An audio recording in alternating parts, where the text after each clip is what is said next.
The cardboard box had been left beside the dumpster behind the grocery store on Morrison Avenue, positioned in such a way that anyone walking past might easily miss it among the scattered debris and forgotten shopping carts that accumulated in that neglected corner of the parking lot.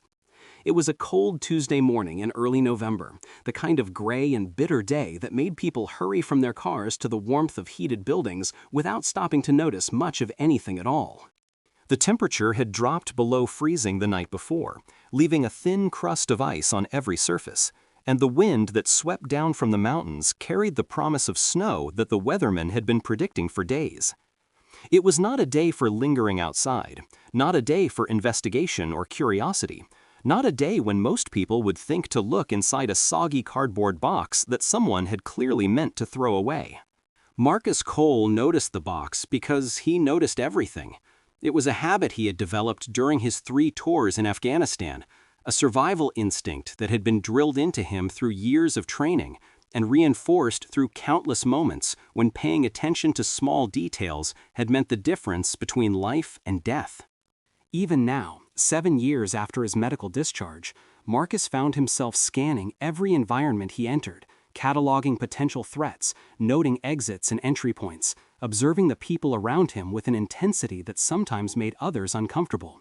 His therapist called it hypervigilance and said it was a common symptom of the PTSD that Marcus was still learning to manage.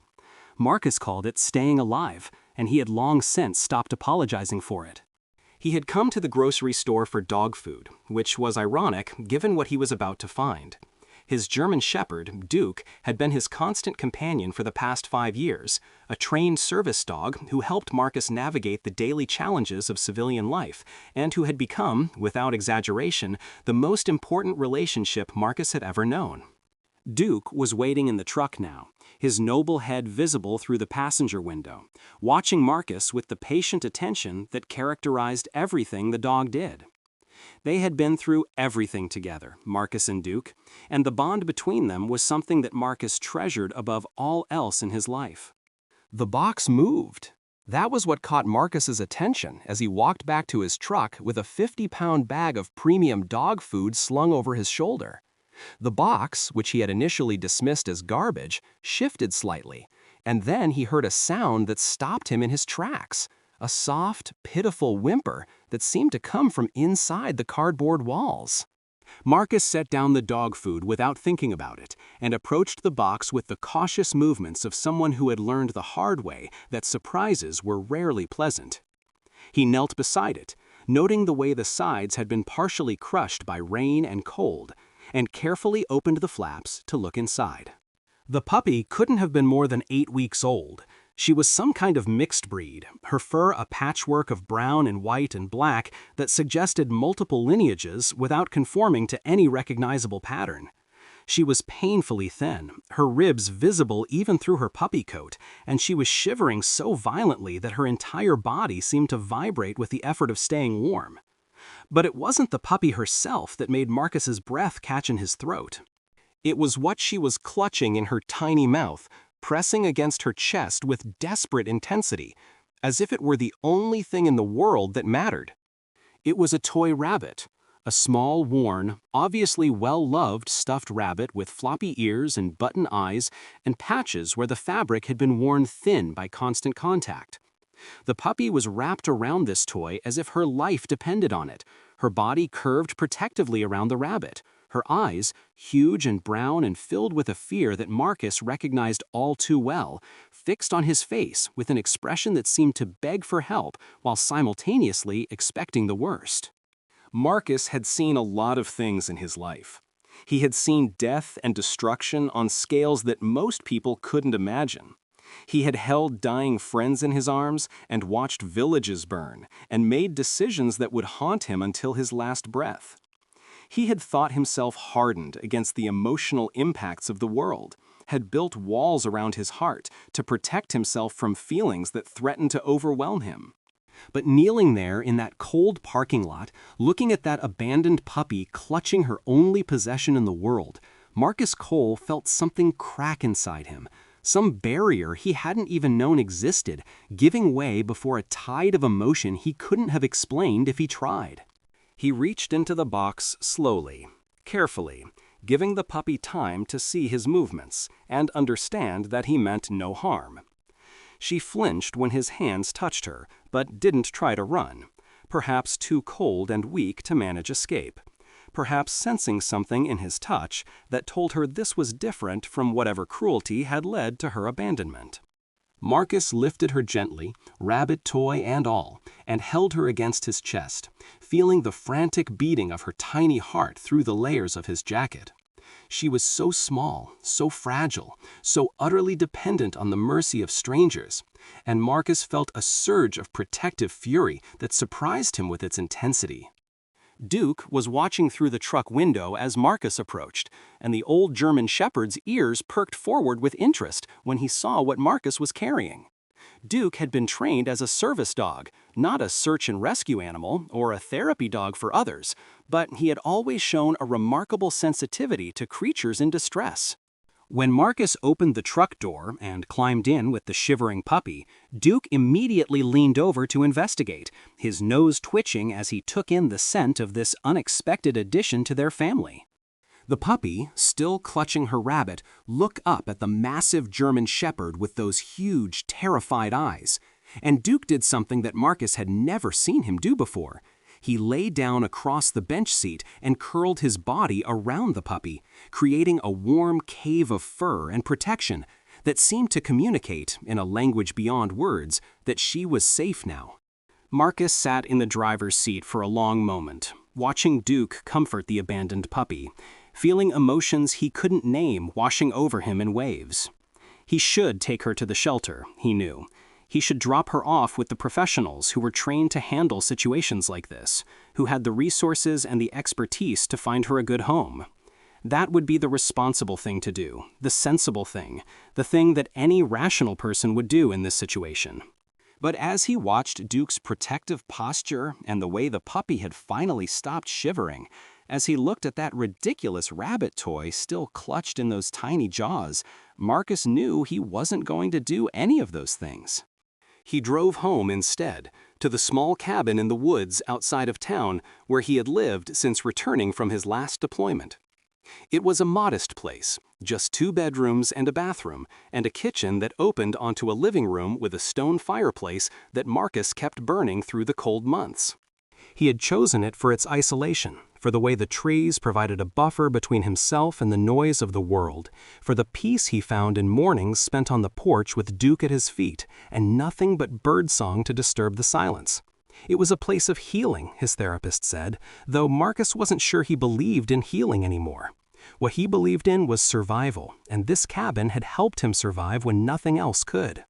The puppy, he was already thinking of her as the puppy, as if she belonged to him, as if there had never been any question of where she would end up, was in worse shape than he had initially realized. Once he got her inside and into the warmth, he could see the extent of her neglect. The matted fur that spoke of days or weeks without care, the distended belly that suggested parasites, the patches of missing fur around her ears that might be mange or might be something else entirely.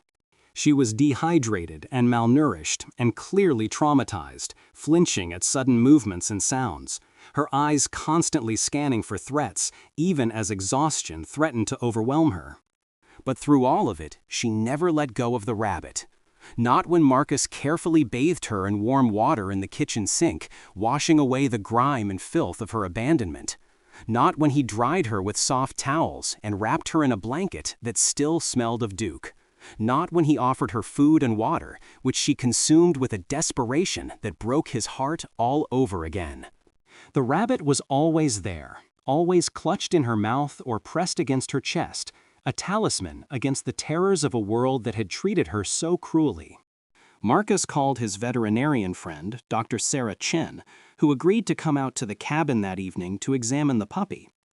Sarah had been one of the few people Marcus had allowed into his life since coming home, partly because she was Duke's vet, and partly because she had a way of being present without demanding anything, of offering friendship without the exhausting social obligations that Marcus found so difficult to navigate. She arrived around 7 with her medical bag and a container of homemade soup that she pressed into Marcus's hands with instructions to eat something for God's sake. You look worse than the puppy. The examination confirmed what Marcus had suspected. The puppy was severely malnourished and dehydrated, had a mild case of mange that would need treatment, and was host to several types of intestinal parasites that were common in neglected animals. She was approximately 8 weeks old, Sarah estimated, which meant she had been weaned from her mother relatively recently, perhaps too recently, given her obvious distress at being separated from everything familiar. The rabbit toy, Sarah observed, had likely been with the puppy since birth, a comfort object that had taken on outsized importance in the absence of maternal care. "She'll need a lot of attention," Sarah said, packing up her bag after administering the first round of treatments. "Frequent small meals, medication for the parasites and the mange, and a lot of patience. Puppies who've been through trauma like this can have behavioral issues, anxiety, fear aggression. It's not going to be easy." "Nothing worthwhile ever is," Marcus replied, and Sarah smiled in a way that suggested she understood more than he had said. That night, Marcus set up a bed for the puppy in the corner of his bedroom, using an old crate lined with soft blankets and positioned close enough to his own bed that he could reach down and touch her if she needed reassurance. Duke, who had never shown any interest in sleeping anywhere other than at the foot of Marcus's bed, chose to sleep on the floor next to the puppy's crate, his body positioned like a guardian at the gates. The puppy, exhausted from the day's events, fell asleep almost immediately, her small body curled around the rabbit toy, her breathing finally steady and peaceful. Marcus lay awake for a long time, listening to the sounds of his 2 dogs sleeping, thinking about the strange turns that life could take. 24 hours ago, he had been alone, except for Duke, had been content with his solitary existence and the routines he had built to keep the darkness at bay. Now there was this tiny creature depending on him, this abandoned puppy who had been thrown away like garbage, but who had somehow found her way into his life and his heart. He didn't believe in fate or destiny or any of the other comfortable fictions that people use to explain the random chaos of existence. But lying there in the darkness, listening to the soft snores of a puppy who had lost everything except a stuffed rabbit, Marcus felt something that might have been hope stirring in his chest for the first time in years. He named her Willow, after the trees that grew along the creek at the edge of his property and that bent but never broke no matter how fierce the storms that swept through the mountains. It seemed like an appropriate name for a creature who had survived what she had survived, who had endured abandonment and neglect and the cold indifference of a world that should have protected her but hadn't. Willow, who bends but does not break. Willow, who finds a way to keep growing even when everything seems set against her. Willow, with her patchwork fur and her rabbit toy and her huge brown eyes that followed Marcus everywhere he went. The first weeks were challenging, just as Sarah had warned. Willow was afraid of almost everything. Loud noises, sudden movements, unfamiliar people, the vacuum cleaner, the coffee maker, the sound of the wind rattling the windows at night.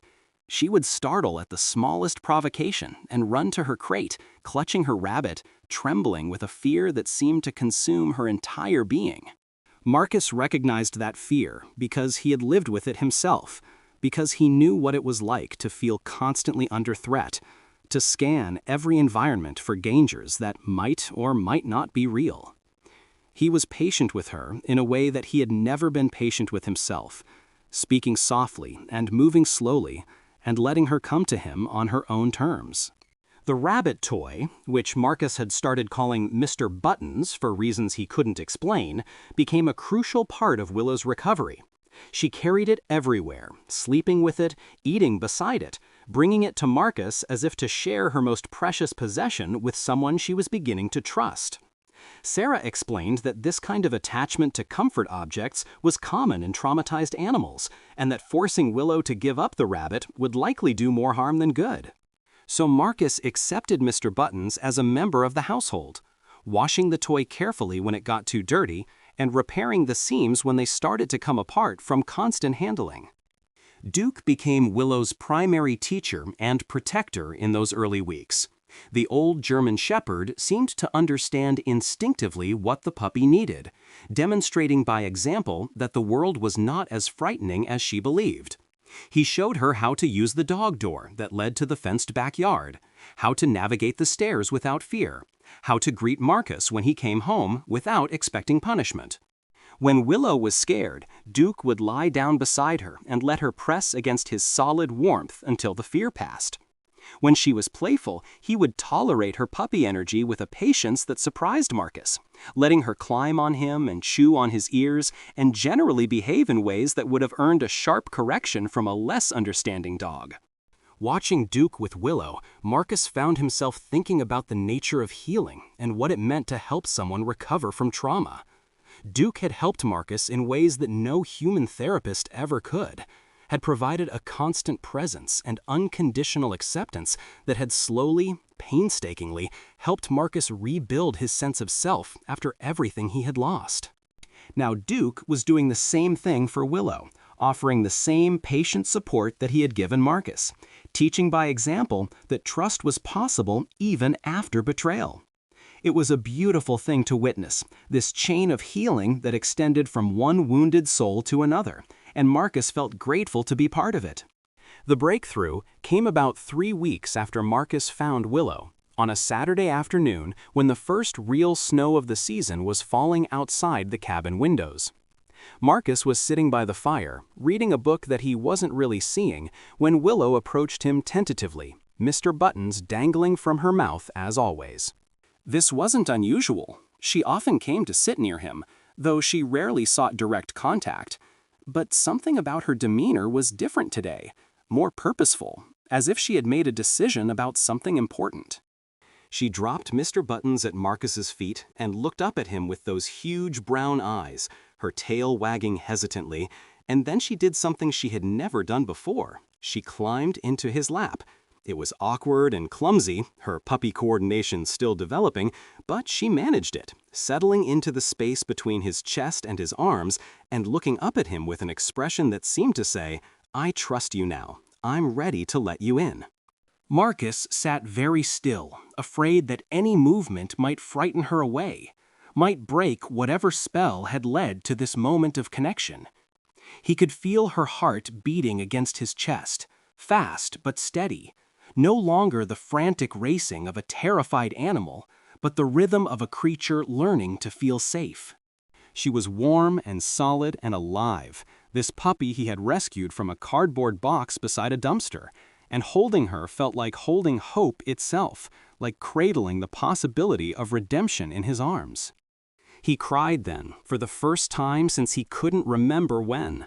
Not dramatic sobs or wailing grief, just quiet tears that slipped down his cheeks and fell into Willow's fur as she nestled against him, utterly trusting, utterly at peace. He cried for her, and for himself, and for Duke, and for all the broken creatures in the world who were just trying to survive, just trying to find someone who would see them and accept them and love them despite their scars. He cried because he had spent so long believing that he was beyond saving, beyond healing, beyond the reach of anything as simple and profound as love, and this tiny puppy with her rabbit toy had proven him wrong without even trying. Duke watched from his place by the fire, his wise old eyes taking in the scene with what Marcus could have sworn was satisfaction. The German Shepherd had done his job well, had helped another wounded soul find its way back to connection, and now he could rest, knowing that his pack was complete, that everyone he loved was safe and together, and exactly where they belonged. Spring came slowly to the mountains, winter releasing its grip in stages rather than all at once. The snow that had blanketed the ground for months began to melt, revealing patches of brown earth that would soon be green with new growth. And the creek that ran along the edge of Marcus's property swelled with snowmelt, its voice growing louder each day as it carried winter away to wherever winter goes when it's no longer wanted. Marcus emerged from the cabin more often now, taking longer walks with Duke and Willow, exploring trails that had been impassable during the coldest months, feeling something like joy as he watched his dogs run through the awakening forest. Willow had transformed in the months since her rescue. The mange had cleared up completely, her fur growing in thick and glossy, her patchwork pattern more beautiful now that she was healthy enough to truly shine.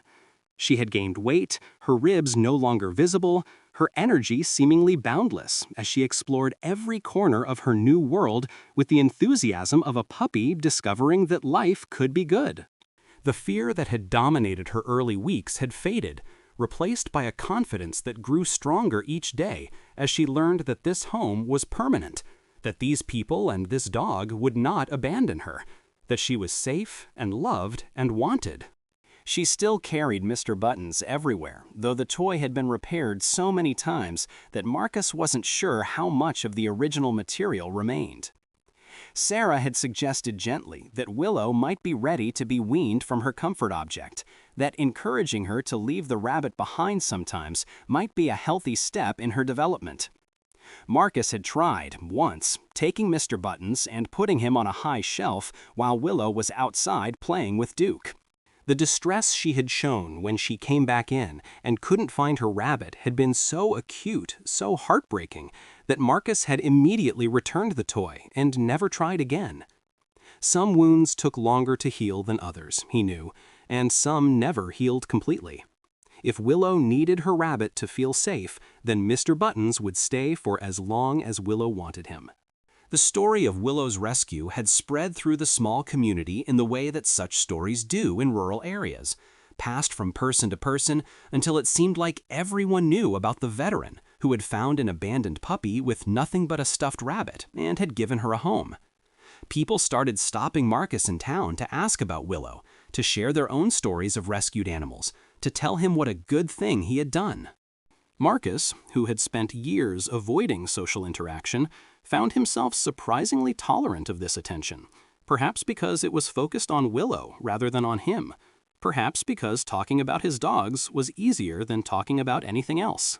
It was through one of these conversations that Marcus learned about Second Chance Ranch, a nonprofit organization in the next county that paired rescue animals with veterans struggling with PTSD and other mental health challenges. The woman who told him about it, a cashier at the hardware store named Ellen, had a son who had served in Iraq and who had been transformed, she said, by the companionship of a rescue dog he had adopted through the program. "You should visit sometime," Ellen suggested. "I think you'd like what they're doing there, and I think they'd like to hear about Willow." Marcus wasn't sure why he took Ellen up on her suggestion, but something about the idea appealed to him in ways he couldn't articulate. Maybe it was curiosity about how other veterans were coping with the challenges he knew so well. Maybe it was a desire to connect with people who might understand his experience without needing lengthy explanations. Or maybe it was simply that Willow's rescue had opened something in him, had shown him that helping others, even others with 4 legs and fur, could be its own form of healing. Second Chance Ranch was about 45 minutes from Marcus's cabin, situated on a sprawling property that had once been a working farm and had been converted into a facility for animal rehabilitation and veteran support services. The woman who ran it, a former Army nurse named Diane Torres, met Marcus at the gate and gave him a tour that left him simultaneously overwhelmed and inspired. There were dogs of every size and breed, many of them rescues from situations as dire as Willow's, being trained and rehabilitated by veterans who were themselves in various stages of recovery. There were horses and goats and even a small flock of chickens, all of them playing some role in the therapeutic programs that Diane had developed over the past decade. Marcus brought Willow and Duke along for the visit, and watching Willow interact with the other dogs, cautiously at first, then with increasing confidence, was like watching her transformation compressed into a single afternoon. She showed none of the fear that had characterized her early weeks, approaching new animals and people with a curiosity that would have been unimaginable just months ago. She still had Mr. Buttons, of course, carrying the rabbit with her as she explored this new environment, but she seemed to wear the toy more lightly now, as an accessory rather than a lifeline. Diane noticed the rabbit immediately. "That's quite a comfort object," she observed, watching Willow navigate the ranch with the toy in her mouth. "She's had it since you found her?" Marcus nodded and told her the story of the cardboard box and the dumpster and the shivering puppy who had nothing in the world except a worn stuffed rabbit. Diane listened with the focused attention of someone who had heard many such stories, but who never stopped being moved by them. And when Marcus finished, she was quiet for a long moment before speaking. "You know what the rabbit represents, don't you?" she asked finally. Marcus shook his head, curious despite himself. "It represents consistency," Diane said. "In a world where everything changed, where she lost her mother and her siblings and her home and everything she had ever known, that rabbit stayed the same. It was the one thing she could count on, the one thing that didn't abandon her or hurt her or disappear. It's not really about the toy itself, it's about what the toy means. It means that something in her world is reliable, something is stable, something can be trusted." Marcus thought about that for a long time after his visit to Second Chance Ranch, turning Diane's words over in his mind as he drove home through the spring twilight with Duke and Willow sleeping in the back seat. He thought about his own comfort objects, the rituals and routines he had built to create stability in a world that felt fundamentally unstable. He thought about Duke, who had been his rabbit toy in a sense, the one constant presence he could rely on when everything else seemed chaotic and threatening. He thought about how we all need something to hold on to, some anchor in the storms of existence, and how finding that anchor could mean the difference between surviving and surrendering. He started volunteering at Second Chance Ranch the following week, driving out twice a week to help with whatever needed doing, walking dogs, cleaning kennels, assisting with training sessions, sometimes just sitting with veterans who needed someone to talk to who understood what they had been through. Willow came with him every time, and she became something of a mascot for the organization. Her transformation from terrified, abandoned puppy to confident, happy dog serving as a living example of what was possible with patience and love. The veterans loved her, and she loved them back, seeming to sense which ones needed her gentle attention most and gravitating to them with an instinct that Marcus found almost supernatural. Mr. Buttons came along too, of course. Willow wasn't quite ready to leave him behind, even now, even with all the progress she had made. But Diane was right that the rabbit had taken on a different meaning. It was no longer a lifeline, no longer the only thing standing between Willow and complete psychological collapse. It was more like a friend now, a companion from her earliest days, who had been through everything with her and who deserved to be part of her new, happier life. Marcus understood that completely. He had his own companions from harder times, memories and mementos and habits that he kept not because he still needed them to survive, but because they were part of his history, part of what had made him who he was. The first anniversary of Willow's rescue came on a Tuesday in early November, almost exactly a year after Marcus had found her in that cardboard box beside the dumpster. He hadn't planned anything special to mark the occasion, but Sarah came by with a dog-friendly cake she had made from pumpkin and peanut butter, and Diane called to say that the volunteers at Second Chance Ranch had put together a little celebration in Willow's honor. Marcus drove out to the ranch with his dogs, feeling something unfamiliar that he eventually identified as happiness, a simple, uncomplicated happiness that he had almost forgotten existed. The celebration was small but heartfelt. A dozen veterans and staff members gathered in the main barn, with dogs running everywhere and a banner that read, "Happy Rescue Day, Willow," hanging from the rafters. There were treats for the dogs and coffee for the humans, and speeches that managed to be both funny and moving. Stories about how Willow had touched the lives of everyone at the ranch in her own quiet way. Marcus stood at the edge of the gathering, uncomfortable with the tension as always, but he couldn't help smiling as he watched Willow work the crowd, accepting pets and treats with the grace of a natural diplomat. It was during this celebration that Marcus noticed something that made him pause. Willow had set down Mr. Buttons. The rabbit was lying on a hay bale near the refreshment table, and Willow was across the barn playing with a group of puppies who had recently arrived at the ranch, completely absorbed in the game and apparently unconcerned about the location of her lifelong companion. It was such a small thing, and yet it felt enormous, a milestone that Marcus hadn't even realized he was waiting for. Willow was okay. She was more than okay. She was healed enough to let go, to be present in the moment, to trust that Mr. Buttons would still be there when she needed him, without having to hold on to him every second. Marcus picked up the rabbit and held it for a moment, feeling the worn fabric that had been compressed by countless hours of anxious clutching, looking at the button eyes that had witnessed Willow's journey from abandoned puppy to beloved companion. He thought about everything this silly toy represented, the fear and the healing, the trust and the growth, the long, slow process of learning to feel safe in a world that had given so many reasons to feel otherwise. He thought about his own journey, running parallel to Willow's, and how they had healed together in ways that neither could have managed alone. Diane appeared at his elbow, following his gaze to where Willow was playing. "She's come a long way," Diane observed. "We both have," Marcus replied, and it was the most honest thing he had said in years. That night, back at the cabin, Marcus sat by the fire with Duke on one side and Willow on the other, Mr. Buttons resting on Willow's paws, but no longer clutched in her mouth. The snow had started again outside, fat flakes drifting past the windows and accumulating on the ground, transforming the world into the same white silence that had greeted Willow's first night in this house. But everything else had changed. Willow was no longer a shivering, terrified puppy. She was a confident, joyful dog who had learned to trust and love and play without fear.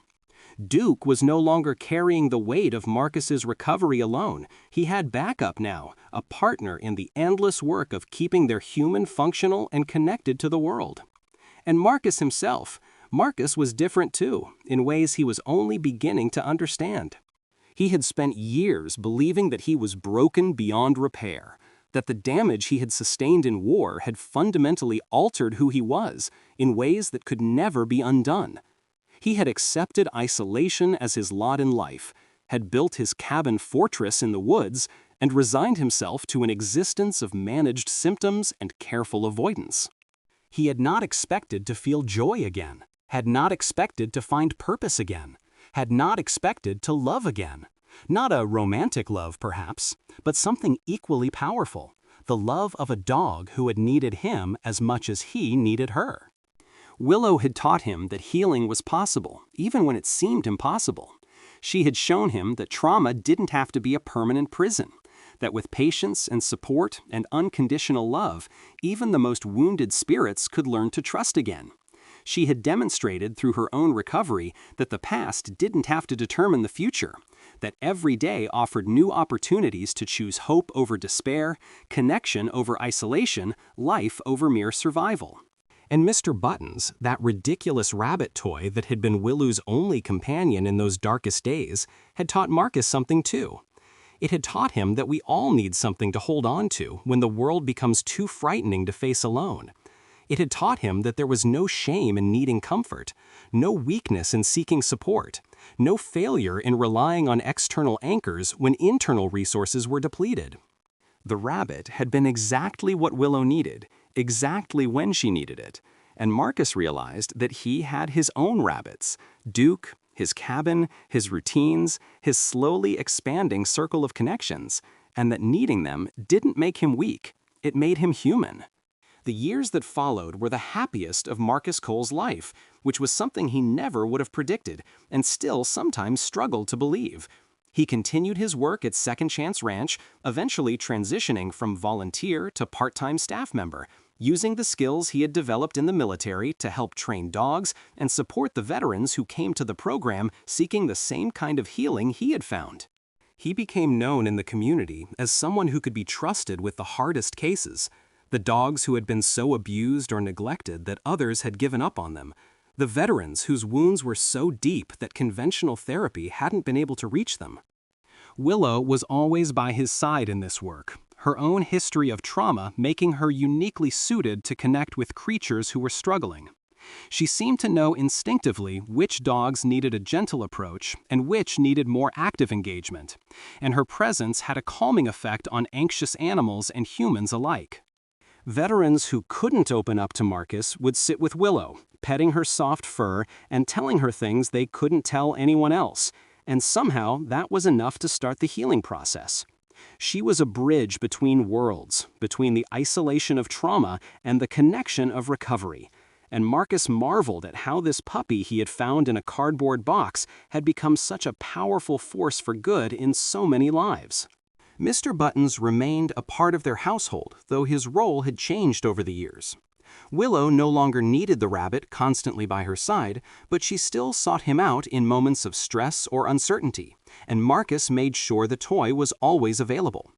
Sarah had finally given up suggesting that Willow be weaned from her comfort object, accepting that some attachments served a purpose beyond what could be measured or explained.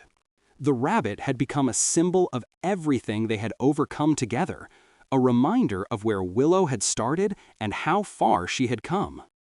Duke passed away on a sunny afternoon in July, 5 years after Marcus had found Willow. He was 13 years old, ancient for a German shepherd, and he had been slowing down for months, his hips giving him trouble, his eyes clouding with cataracts, his once boundless energy fading to a gentle lethargy that Marcus recognized as the final chapter.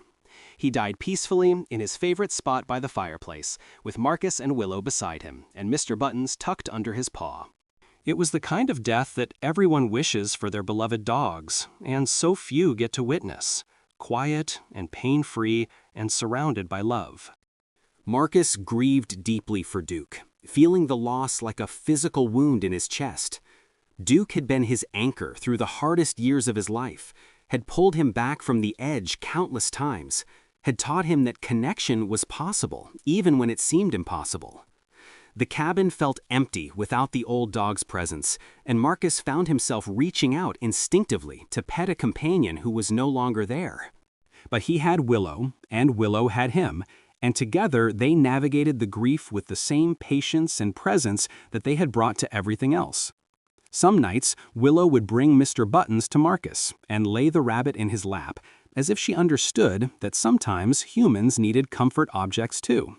3 months after Duke's death, Marcus adopted another German shepherd from Second Chance Ranch, a 2-year-old named Phoenix, who had been rescued from a dogfighting operation and who bore the scars of that horror on his body and in his behavior. Phoenix was terrified of everything, just as Willow had been, and watching her help him adjust to safety was like watching the cycle of healing begin again. She was patient with Phoenix in exactly the ways that Duke had been patient with her, teaching by example, demonstrating through her own confidence that trust was possible, that not all humans were cruel, that this life could be different from everything that had come before. Marcus watched his dogs helping each other and felt a surge of gratitude that threatened to overwhelm him. This was what Duke had given him, he realized, not just his own healing, but a model for healing that could be passed on, that could spread from one wounded soul to another in an endless chain of compassion and recovery. Duke had helped Marcus, Marcus had helped Willow, Willow was helping Phoenix, and Phoenix would someday help someone else. The love didn't stop with death. It continued, transformed, multiplied. It was the most hopeful thing Marcus had ever witnessed, and he felt honored to be part of it. The story of the abandoned puppy with the rabbit toy spread beyond their small community as the years passed, shared on social media and in local news features, and eventually in a documentary that a filmmaker made about Second Chance Ranch. Marcus was uncomfortable with the attention, as he always had been, but he recognized the value of Willow's story in inspiring others, and so he tolerated the interviews and the cameras with as much grace as he could manage. People from all over the country reached out to share their own stories of rescue and recovery, and Marcus read every message, responding when he could, always amazed at the power of a single puppy and her rabbit to touch so many lives.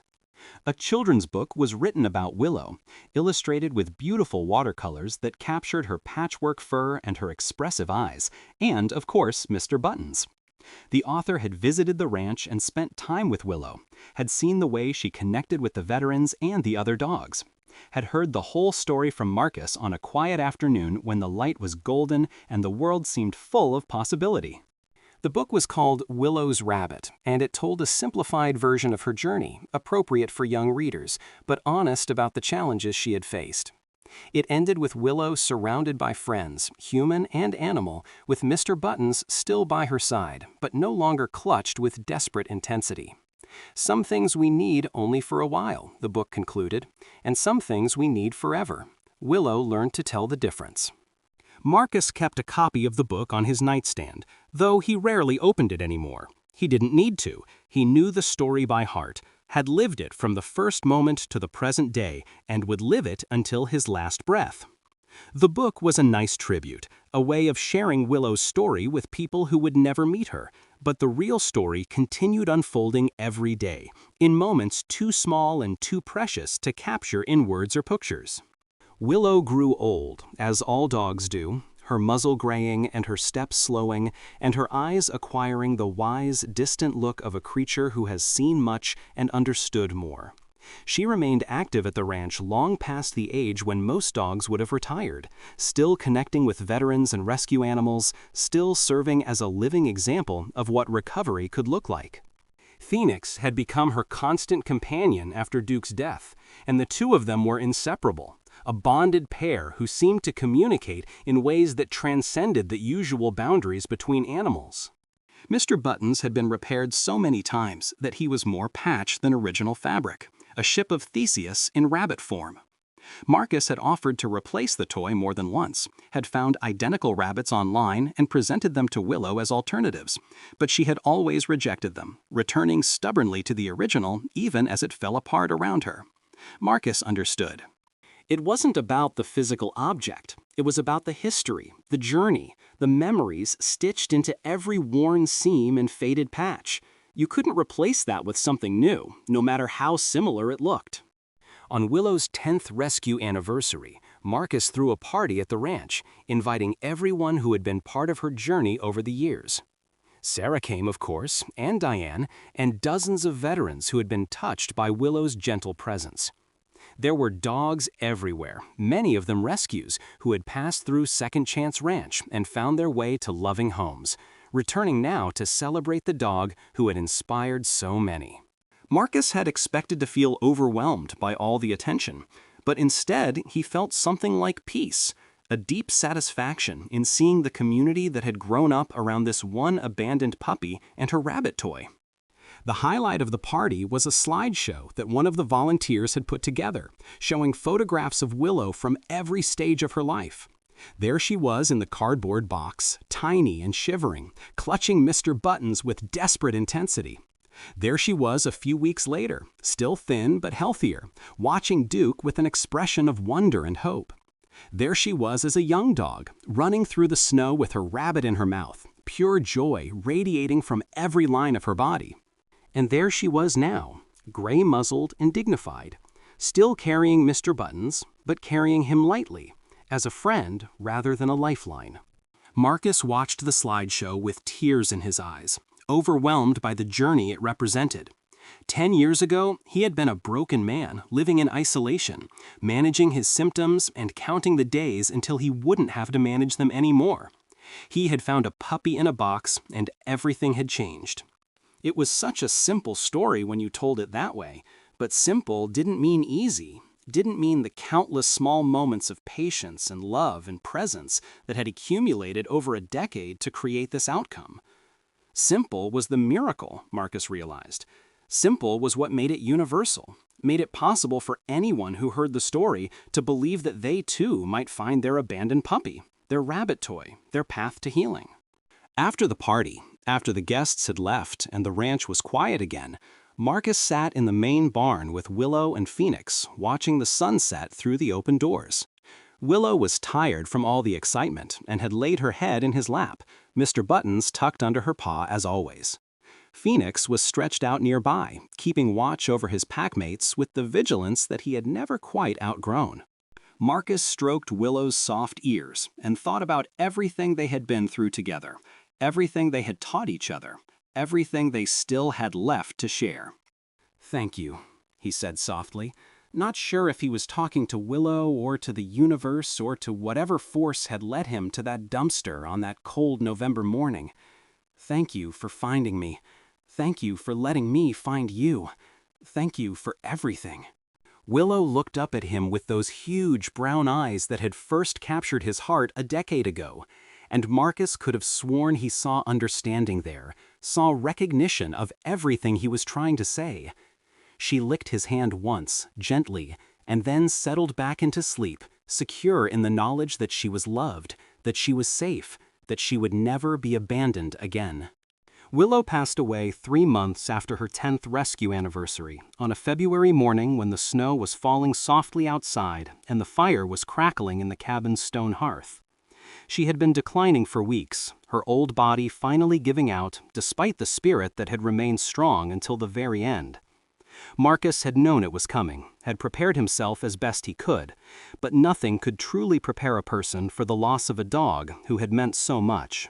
She died in his arms, with Phoenix pressed against her side and Mr. Buttons clutched in her paws. She had sought out the rabbit in her final hours, had held onto it with the same desperate intensity that had characterized her earliest days, as if she needed that familiar comfort for the journey she was about to take. Marcus had held her and talked to her, telling her what a good girl she was, how much she had changed his life, how grateful he was for every moment they had shared. He told her about Duke, who was waiting for her somewhere beyond, and about all the other dogs she had helped during her years at the ranch. He told her she could let go now, that she had done enough, that she had been enough. And then, peacefully and without struggle, she was gone. Marcus buried her beside Duke, in the spot overlooking the creek where the willow trees bent in the wind. He placed Mr. Buttons in the grave with her, finally reuniting the puppy and her rabbit for whatever came next. It felt right that they should go together, that the toy that had been her constant companion should accompany her on this final journey. He marked the grave with a stone that read, "Willow. She bent but never broke. She taught us all to hope." The grief was overwhelming, worse in some ways than the grief he had felt for Duke, because Willow had been his project, his responsibility, his proof that even the most broken creatures could be healed. He had poured so much of himself into her recovery, had measured his own progress by hers, had built an identity around being the man who saved the abandoned puppy. Without her, he didn't know who he was supposed to be. But the community he had built didn't let him suffer alone. Sarah came by every day with food and company. Diane called each morning to check on him. The veterans from Second Chance Ranch showed up in rotating shifts, walking Phoenix, doing chores, sitting with Marcus in the quiet way that trauma survivors understood was sometimes all a person needed. They had learned from Willow how to help without pushing, how to be present without demanding, how to offer comfort without expecting anything in return. It was her final gift to him, this network of support that carried him through the darkest days of his loss. Phoenix grieved too, in his own way.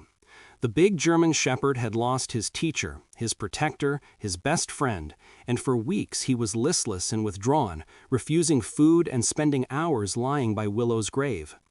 Marcus understood. He was doing much the same thing, and they grieved together, man and dog, learning again how to exist in a world that was missing someone essential. 3 months after Willow's death, Diane called Marcus with a request. A puppy had arrived at Second Chance Ranch, found abandoned in a parking lot with nothing but a worn teddy bear clutched in her tiny jaws. She was emaciated and terrified and wouldn't let anyone near her, growling and snapping at every attempt at comfort. Would Marcus be willing to come see her? Would he be willing to try? Marcus almost said no. He wasn't ready, wasn't healed, wasn't sure he could give another damaged creature what she needed when he was so damaged himself. But then he thought about Willow, about the chain of healing that she represented, about the love that didn't stop with death but continued and transformed and multiplied. He thought about a puppy in a parking lot with nothing but a teddy bear, and he realized that Willow would never forgive him if he turned his back on that. "I'll be there in an hour," he told Diane. The puppy was tiny, a brown and white mixed breed who could have been Willow's relative, though of course she wasn't. She was huddled in the corner of her kennel, the teddy bear gripped in her mouth, her eyes huge with fear as she watched Marcus approach.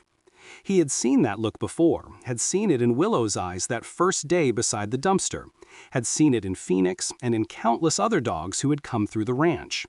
He knew what that look meant, and he knew what it needed. He sat down on the floor outside the kennel, not reaching for her, not pushing, just being present. Phoenix sat beside him, calm and steady, demonstrating with his body language that this human could be trusted. The puppy watched them with the intensity of a creature trying to decide whether to flee or fight, her tiny body vibrating with tension, her teddy bear clutched like a shield against a hostile world. Marcus started talking, his voice low and gentle, telling the puppy about Willow. He told her about the cardboard box and Mr. Buttons, about Duke's patient teaching and the slow process of learning to trust. He told her about the healing that was possible, about the joy that was waiting on the other side of fear, about the love that was being offered to her right now if she could just find the courage to accept it. He didn't know if she understood his words, but he believed she understood his tone, his presence, his unwavering patience. After about an hour, the puppy did something remarkable.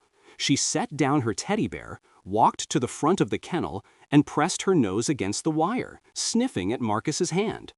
It was the smallest gesture, the tiniest step, but Marcus knew what it meant. It meant she was willing to try. It meant the healing could begin. He named her Hope, because that was what Willow had taught him to believe in. Hope that healing was possible. Hope that the past didn't have to determine the future. Hope that even the most abandoned, most frightened, most damaged creatures could learn to trust and love and thrive. Willow had been that hope for him, and now he would be that hope for Hope, and someday Hope would be that hope for someone else. The chain continued, the love multiplied. Nothing was truly lost as long as someone remembered. Marcus brought Hope home to the cabin, to the place where Willow had spent her happiest years. Phoenix accepted the puppy with the same patient grace the Duke had shown Willow, and the cycle began again. The slow building of trust, the gradual emergence from fear, the daily miracles of connection and healing. Hope carried her teddy bear everywhere, just as Willow had carried Mr. Buttons, and Marcus let her, understanding now what that comfort object meant, what it represented, why it mattered so much to a creature who had lost everything else. Sometimes, in the quiet moments, Marcus would look at Hope with her teddy bear and think about Willow with her rabbit, and the resemblance would take his breath away. It wasn't reincarnation, he didn't believe in that, but it was something. It was continuity. It was the story repeating itself, giving him another chance to get it right, to pour all the love and patience and presence he had learned into another wounded soul who needed exactly what he had to offer. The children's book about Willow was still on his nightstand, and sometimes Marcus would read it to Hope in the evenings, pointing to the pictures and telling her about the dog who had come before her, the dog who had taught him everything he knew about healing. Hope would listen with those huge brown eyes, her teddy bear in her mouth, and Marcus liked to think that she understood, that somewhere in her puppy brain she recognized that she was part of something larger, something that had started with an abandoned puppy in a cardboard box and would continue long after everyone currently involved had passed from this world. That was Willow's true legacy, Marcus understood now. Not the books or the documentaries or the tribute posts that appeared every year on the anniversary of her rescue. Her true legacy was the love she had awakened in Marcus, the hope she had restored, the capacity for connection that she had rebuilt in a man who had believed himself beyond reach. Her true legacy was every dog he had helped since then, every veteran he had supported, every moment of patience and presence that he had offered, because she had shown him it was possible. Her true legacy was Hope, this new puppy with her teddy bear, who would grow and heal and someday help others in turn. Love multiplied. That was the great truth Willow had taught him. Love didn't diminish when you shared it, it grew. Every act of kindness created ripples that spread outward in ways you could never predict, touching lives you would never know, healing wounds you would never see. A cardboard box beside a dumpster, a worn rabbit toy, a veteran who had lost his way. From such small beginnings, worlds could be transformed. Marcus sat on his porch on a spring evening, watching Hope and Phoenix play in the yard while the willow trees swayed in the gentle breeze. The sun was setting over the mountains, painting the sky in shades of gold and pink, and somewhere in the forest a bird was singing its evening song. It was peaceful and beautiful, and exactly the kind of moment that Marcus had once believed he would never experience again. He thought about Willow, buried beneath the willows with Mr. Buttons in her paws. He thought about Duke, resting beside her, loyal even in death. He thought about all the dogs who had passed through his life and through Second Chance Ranch, each one leaving their mark, each one part of the unbroken chain of healing that stretched back further than he could trace and would continue forward further than he could imagine. And he thought about a cardboard box beside a dumpster, and a shivering puppy, and a rabbit toy that had meant everything. That was where it had started. That was where everything had changed. That was the moment when Marcus Cole, veteran and recluse and man who had given up on hope, had found something worth living for. She had been abandoned with nothing but a rabbit toy. She had taught him everything about love. And he would spend the rest of his life passing that lesson on.